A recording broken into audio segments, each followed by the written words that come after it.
muraho neza bene data, reka twongere tubifurize kugubwa neza abo dukurikirana kuri channel SDARM, ni channel y'Abadiventiste b'umunsi wa karindwi bavugurura. Imana ibahe umugisha cyane, kuko bisanzwe tuganira ibyigisho by'ishuri ry'isabato, ibyigisho bitubwira ngo ubutumwa bwiza uko bwanditswe na Yohana. Muri iki gitondo aho turazindutse n'ejo twari kumwe, ariko reka kuri tubifurize kugubwa neza wowe. Reka twakire bene data rero twazindukanye muri studio kugira ngo tuganire kuri izi ngingo, cyangwa se tuganire kuri iyi ngingo y'uyu munsi. Reka tubakire, tubasabe babasuhuze kandi babirinde. Turabasuhuje bene data mu gitondo cyiza. Ni Nzabamwita Pierre ubasuhuza. Nanjye nshimiye Imana Aimable, ndabasuhuje mu izina rya Yesu. Murakoze cyane. Nanjye nitwa Ukugize Jean Pierre. Turamenyeranye kandi tumaranye iminsi, tumaranye igihe. Reka rero uyu munsi mbere y'uko tujya mbere mu ngingo y'uyu munsi tubanze gusenga. Urakoze data mwiza, tugushimiye urukundo rwawe rwagaragariye mu mwana wawe, ukamutanga ngo abe incungu y'ibyaha byacu. Urwo rukundo rushyizwe imbere yacu nk'intego kugira ngo tubashe kugera kuri rwo, maze turuvomeho, turumweho, dushire inyota mu izina rya Yesu, amen. Murakoze cyane. Reka twongere tubahe ikaze na karibu bene data. Ndibaza ko mwazindutse kandi mwateguye ibyigisho neza. Iyi ngingo mugiye kuyidusangiza twumve neza. Reka twakire Aimable atunyuriremo mu ncamake ingingo twanyuze ejo kugira ngo twibutse cyangwa se iwe fondasiyo iyo tugiye kwiga. Karibu. Murakoze cyane. Ejo hashize twarebeye hamwe ingingo yo kuwa mbere yavuga ngo umujura n'umwungeri. Twabonye uburyo umujura agereranya n'abafarisayo bigije kure intama umwungeri mwiza yari yayiyegereje. Turaneza uburyo muri iki gihe uko tubera intaza tukabera inzitizi abandi kugira ngo tugere kuri Kristo. Burya natwe atugereranyijwe n'abagabo. Ntabwo igihe cyose umujura ari umuyobozi bwo hejuru n'itorero, pasiteri cyangwa se undi muyobozi, ahubwo natwe ubwacu byashoboka. Ariko Yesu Kristo ni umwungeri mwiza uhereye kera kose akiri kuri iyi si kugeza na n'ubu. Rero twabonye isano hagati y'intama n'umwungeri, tuneho kujyana ishyano na Kristo, tukamumenya, tukamenya ijwi rye, tukamukurikira aho agiye hose, kandi tugira intama nyakuri zo mu cyanya cye. Murakoze cyane. Uyu munsi rero tugiye kureba ingingo itubwira ngo irembo ry'urwuri rw'intama. Ariko iyi ngingo iyo tuyiga neza dukeneye no gusobanukirwa, kuko nubwo twese ari inshingano yacu, ariko burya hari ikireba cyane, hari abantu barebwa cyane n'ubwungeri. Rero turaza kubyumvamo hano mu ngingo y'uyu munsi. Mureke tujye mbere mu ngingo y'uyu munsi. Iratubwira ngo irembo ry'urwuri rw'intama. Reka dusabe Pierre adusomere isomo riri muri Yohana 10:2 ageze ku 10. Ikibazo kirakutubaza ngo ni gute Yesu yahishuye itandukaniro rye n'abafarisayo. Itandukaniro rye n'abafarisayo. Yohana 10:7 haragira nuko Yesu arongera arababwira ati, ni ukuri ndababwira yuko ari ryo rembo ry'intama. Abambanjirije bose bari abajura n'abanyazi, ariko intama ntizabumvise. Ni jye rembo, umuntu niyinjira muri jye azakizwa, azinjira asohoke kandi azabona urwuri. Umujura ntazanwa n'ikindi keretse kwiba no kwica no kurimbura, ariko jyeweho nazanywe no kugira ngo zibone ubugingo, ndetse ngo zibone bwinshi. Murakoze rwose.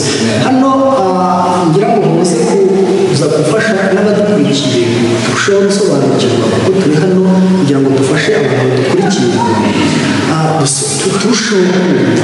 Turabizi ko n'abari abasomyi, ariko turushaho kumva neza. Yesu aravuze ngo abambanjirije bari abajura n'abanyazi. Rero dukeneye kumenya abamubanjirije ni bantu ki, ni bande, noneho ariko tunabisanisha n'ubundi gihe cyacu, kuko twabibonye mu ngingo y'ejo abafarisayo ntibakiriho. Nyamara hari abatungwa urutoki nakita nk'abasimbura babo.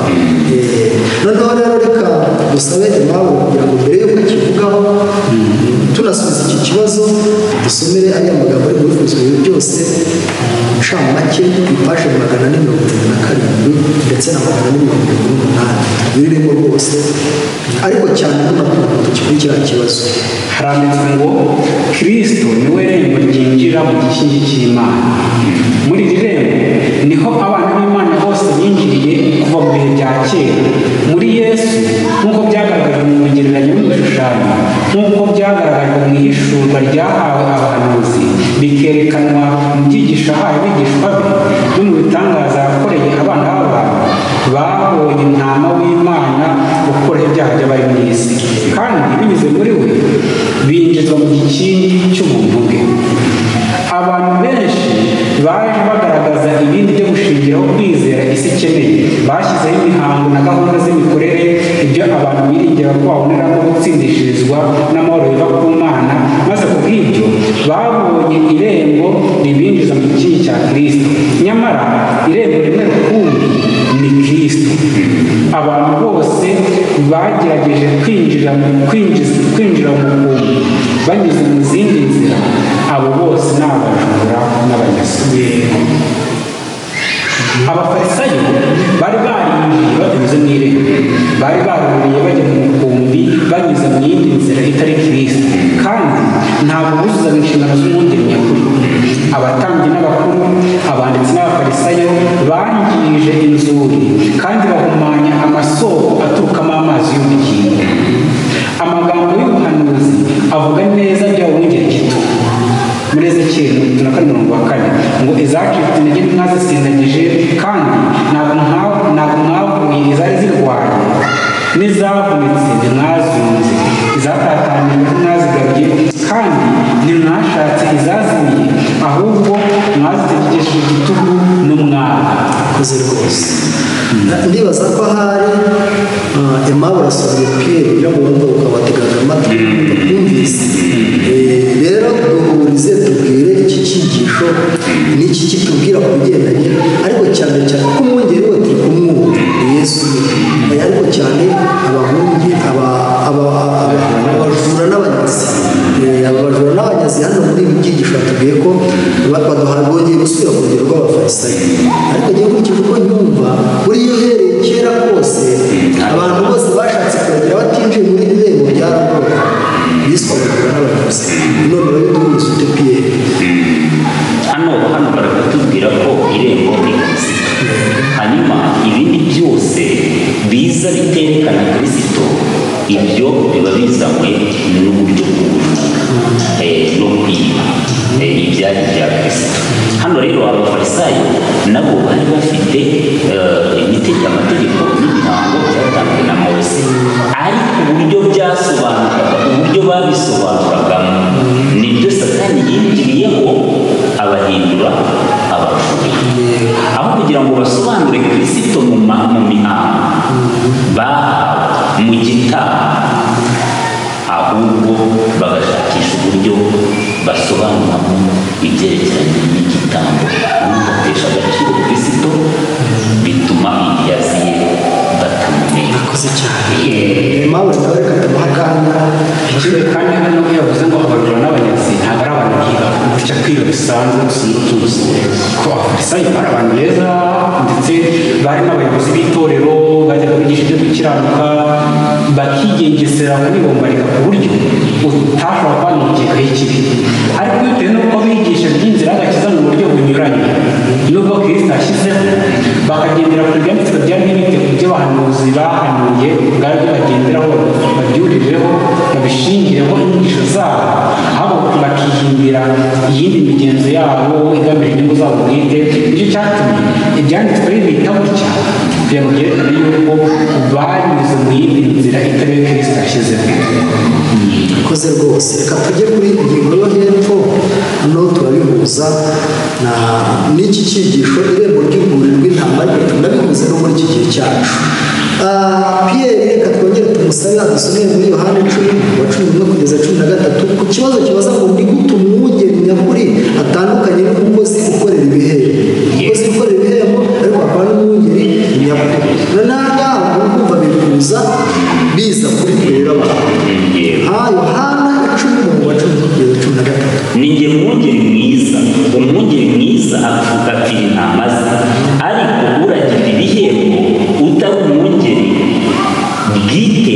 kandi n'intama atarize, iyo abonye isega rije asiga intama agahunga, isega rikazifata rikazitatanya, kuko abona ibihembo arahunga ntiyite ku ntama. Ndaba umwungeri mwiza, uraba umwungeri mwiza gute? Ni gute wamenya umwungeri mwiza? Ni icyo umwungeri mwiza akora? Umwungeri mwiza afite intama ze hano tumaze kubisoma. Ariko reka dusabe Mabure abivuga, ariko akoresheje n'aya magambo ari mu gitabo cyitwa Ababwirizabutumwa bwiza, iyi paje 191, adusomere noneho narangiza. hano muri iki gitabo bashimangira neza uburyo umwungeri mwiza ibintu byinshi akora ari byiza, ntabwo ngira ngo amubwire, ndetse hari n'ubwitange agira bw'inyongera burenze ubukenewe, kuko nyine ari umwungeri mwiza. Hano baranditswe ngo igitabo cy'Ababwirizabutumwa bwiza, paje 91, hakenewe abantu atari baba badashobora kubwiriza gusa, ahubwo hakenewe abafite ubumenyi buturuka ku bunararibonye, bazi ubwiru bwo kubaha Imana, n'abashobora guhaza ibyo abantu bakeneye byihutirwa, ba bandi basobanukira akamaro k'umwanya wabo w'abagaragu ba Kristo, kandi bakaba bazanezezwa no gutwara umusaraba wa Kristo yabigishije kwikorera. Ni ingirakamaro cyane ko umupasiteri yifatanya cyane n'abantu be, bityo akamenyera ibintu bitandukanye biranga kamere muntu. Agomba kwiga imikorere y'ubwenge kugira ngo ashobore guhuza inyigisho ze n'ubwenge bw'abamwumva. Muri ubwo buryo azamenya ko kugira umuntu ari ingeso zigirwa gusa n'abiga neza imiterere y'abantu ndetse n'ibyo bakeneye. Urumva ko aha ngaha ni uwibwiriza akagira ibintu ku ruhande ashaka, akabyongera mu nshingano ze kugira ngo anoze umurimo. Aha hari kumvikana, kuko hano batubwiye yuko inyigisho y'umwungeri mwiza igomba kuba iyobora abantu muri Kristo ku gitambo, intama w'Imana ukuraho ibyaha by'abanyabyaha. Ariko ibyo byo nyine nabyo ntibihagije, agomba kumenya imico, ingeso by'abayoboye, noneho akabihuza n'ubutumwa babwira, kubitaho no kubakunda bikabahesha kubinjiza. Ni ikihe kintu cyadushoboza ibyo bintu? Ni ikihe kintu cyadushoboza ibyo bintu kugira ngo tubishobore?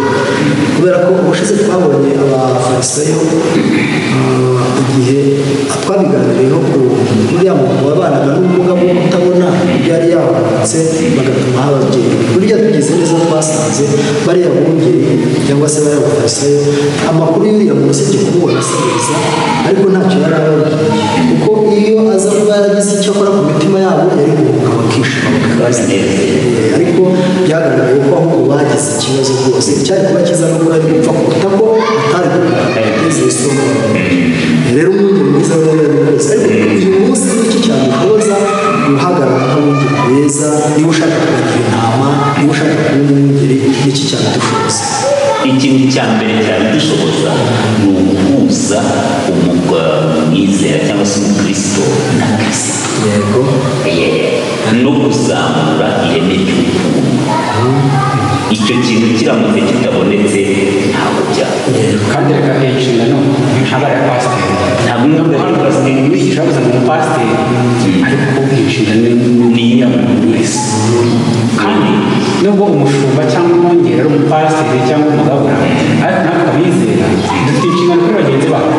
Kuko muri iki gihe hari benshi bameze nk'ikayi, ese ngo ndi umurinzi kwa mwene data kubera iki utari uvuga ngo mwene so nacikiriye usenge kandi uri hafi, ndetse tukanafatanyiriza hamwe tukagenda ubumwe kugira ngo isega ryo satani runani. Reka burya n'umupasiteri yabanje kuba umwizera. Aha rero ni ukuri ikindi kintu mbona gikomeye tugomba n'abadukurikiranye dukwiye kuzirikana, mbere y'uko umwungeri banza winjire mu irembo. Hari ukuntu abantu umuntu avumbuka uyu munsi, ejo agashaka kubona umupasiteri. Hari n'abajya babibona cyane kubera ko birimo icyubahiro, birimo agashahara n'ibindi. Hari n'abajya babibona, ariko kujya kugira icyo ugasanga nyine ni ibintu bikocanye. Rero icyiza, banza uzashaka abantu, kandi umujura ngo ntazamo n'ikintu keretse kwiba no kugenza gute no kwica, uzashaka abantu bakabiri. Ariko hano niwinjira mu irembo, Yesu niwe uzagutuma.